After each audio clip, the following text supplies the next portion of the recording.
এই বাংলা থ্রিলারটা অনেস্টলি একটা Netflix series deserve করে। ঈশিতার বই কথার আরেকটি পর্ব নিয়ে চলে এসেছি। আজ বলবো অর্ক চক্রবর্তীর লেখা চন্দ্রগ্রাসী বইটি নিয়ে। গল্পটা শুরু হয় 1995 সালের নভেম্বর মাসে শহর থেকে অনেক দূরের ছোট নবনীল নগরে। দশমীর পর থেকে হঠাৎ একের পর এক খুন হতে থাকে, আর কেসটা আসে ইন্সপেক্টর সুবীর দত্তর কাছে। কিন্তু সবচেয়ে ক্রিপি ব্যাপার হলো সব খুনের প্যাটার্ন একই, আর প্রত্যেক মৃতদেহের কাঁধের কাছে এমন কিছু পাওয়া যাচ্ছে যা দেখে ডক্টর মীর আহমেদও শকড।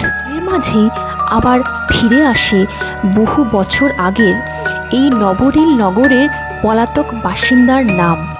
আর কিউরিওসিটি থেকে এই রহস্যে জড়িয়ে পড়ে টিনেজার সার্থক আর 24 বছরের জনি। সবচেয়ে ভালো লেগেছে 1976 থেকে 90-এর দশকের অ্যাটমসফিয়ারটা।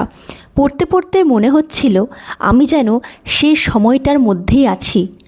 আর ইলাস্ট্রেশনসগুলো এত সুন্দর ছিল যে পুরো রিডিং এক্সপিরিয়েন্সটাকে আরও সিনেম্যাটিক করে তুলেছিল। তবে এটা আমার ব্যক্তিগত মতামত যে এন্ডিংটা একটু বেটার হতে পারত, কিন্তু ওভারঅল কনসেপ্টটা এতটাই ডিফারেন্ট আর স্পাইন চিলিং যে বইটা শেষ করার পরও মাথা থেকে বেরোচ্ছিল না। আর কভার ফটোটার আসল মিনিং সেটা জানতে হলে তোমাদের পড়তে হবে চন্দ্রগ্রাসী। তোমাদের কি মনে হয়, এটা শুধু সিরিয়াল কিলিং নাকি এর পেছনে আছে আরও ভয়ঙ্কর কিছু?